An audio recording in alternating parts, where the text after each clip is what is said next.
आज बारामतीतली शेवटची सांगता प्रचार सभा संपलेली आहे.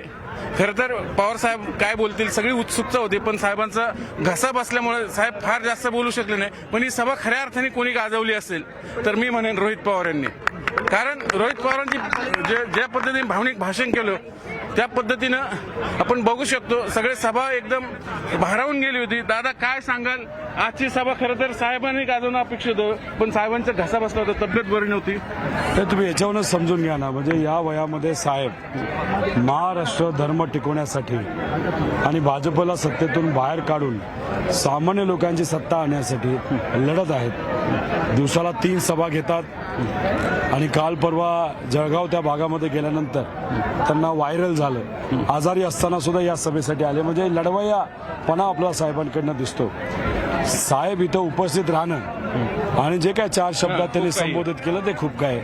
मी काय मनापासून बोललो, भावनेच्या भरामध्ये ती मी बोलत होतो आणि कुठेतरी मनाचं मी ऐकत फक्त भाषण. आम्ही बघितलेलं आहे, तुम्हाला लढताना बघितलेलं आहे, असं भावनिक झाल्याचं मी पहिल्यांदा बघितलं तुम्हाला. म्हणजे अनेकदा ईडीची तुमच्या दबावाला केसेस आल्या, तुमची चौकशी झाली 18 तास, पण असं डोळे पाणवलेलं कधी बघितलं नाही. आज मात्र जरा वेगळं चित्र म्हणून. एक तर आम्ही दिल्लीसमोर कधी झुकणार नाही, त्यासाठी आम्ही लढतच राहणार. पण शेवटी माणूस आहे, माणसाला हृदय आहे, आम्ही सुद्धा भावनिक होऊ शकतो. आणि आज कुठेतरी साहेबांच्या उपस्थितीमध्ये आणि एवढ्या मोठ्या संख्येने सामान्य लोक जी इथं आली त्या सगळ्यांना बघून त्यांच्या भावना समजून घेऊन मी भावनिक आज झालो. मी तिकडे सुनंदा ताई पण आम्ही बघितलं, तुम्ही इकडे भावनिक झालेलं पण कुठेतरी फर्स्ट टाइम मी पवार कुटुंब भावनिक झालेलं बघितलं. म्हणजे दादा नेहमी आरोप करतात भावनिक होतील आमकं होतील, त्याला तुम्ही आता काय प्रत्युत्तर देणार? कसं आहे, आम्ही लढणारे लोक असून सुद्धा आम्हाला मन आहे, आम्हाला भावना आहेत आणि त्या भावनेच्या भरामध्ये कधीतरी माणूस भावनिक होतोच आणि आज आम्ही भावनिक झालो. आता ज्या लोकांना भावना नसतील तो त्यांचा तिथं विषय आहे. कुठेतरी आम्ही भावनिक असल्यामुळेच विचाराबरोबर राहिलो, लोकांबरोबर राहिलो, साहेबांबरोबर राहिलो, हे सगळ्यात जास्त महत्वाचं आहे. त्यामुळे जिथं पाहिजे तिथं आम्ही भावनिक आहोत, लोकांच्या बाबतीत भावनिक आहोत.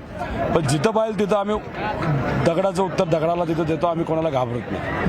खरं तर नेहमी एक खरं तर पुढची पिढी म्हणून, नेक्स्ट जनरेशन म्हणून, साहेबांचं एक राजकीय वारसदार म्हणून आपण तर तुमच्याकडे एक युवा नेता म्हणून पाहिलं जातं. आजची सभा पण तुम्ही बऱ्यापैकी गाजवली. म्हणजे अनेक जण दादा आरोप करतात की रोहित दादाला खूप घाई झालेली आहे सगळ्या गोष्टींची, माझी जागा घ्यायची. त्याला तुम्ही काय प्रत्युत्तर, आजचा तुमचा एकूण प्रवास बघितला?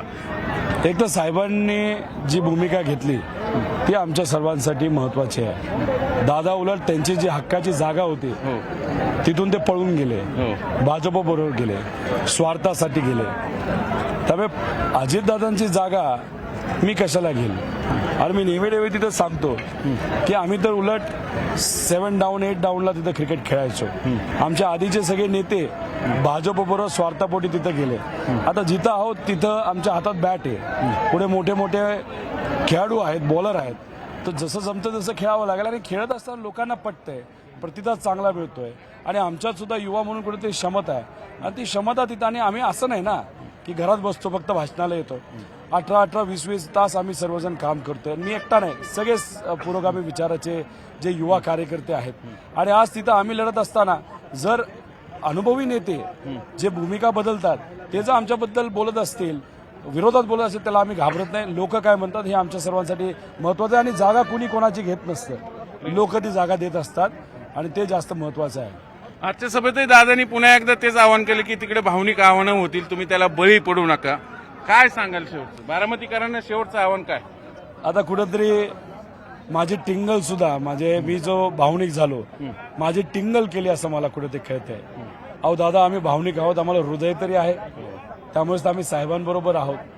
तुम्हाला हृदय नाही तर आम्ही काय करणार? ज्या वडिलांनी तुम्हाला वाढवलं, तुम्हाला ताकद दिली, तुम्हाला संधी दिली, त्याच वडिलाला आज तुम्ही स्वार्थापोटी तिथं सोडून गेलेला आहात आणि तुम्ही टिंगल करता असा डोळा मारता.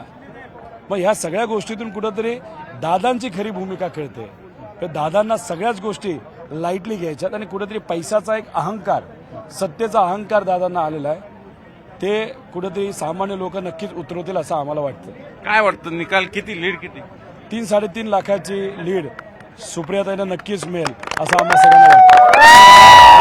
दादा यांनी सांगितलं की 3-3.5 लाखाची लीड नक्कीच मिळेल आणि निश्चितच सुप्रियाताई बारामतीतून 3-3.5 लाखांनी जिंकून येतील. बघूया आता 4 जूनला, कारण मतदान 7 जूनला आणि निकाल 4 जूनला काय होते ते. व्हिडिओ जर्नलिस्ट सचिन हंचाटेसह चंद्रांत फुंदे, न्यूज 18 लोकमत, बारामती.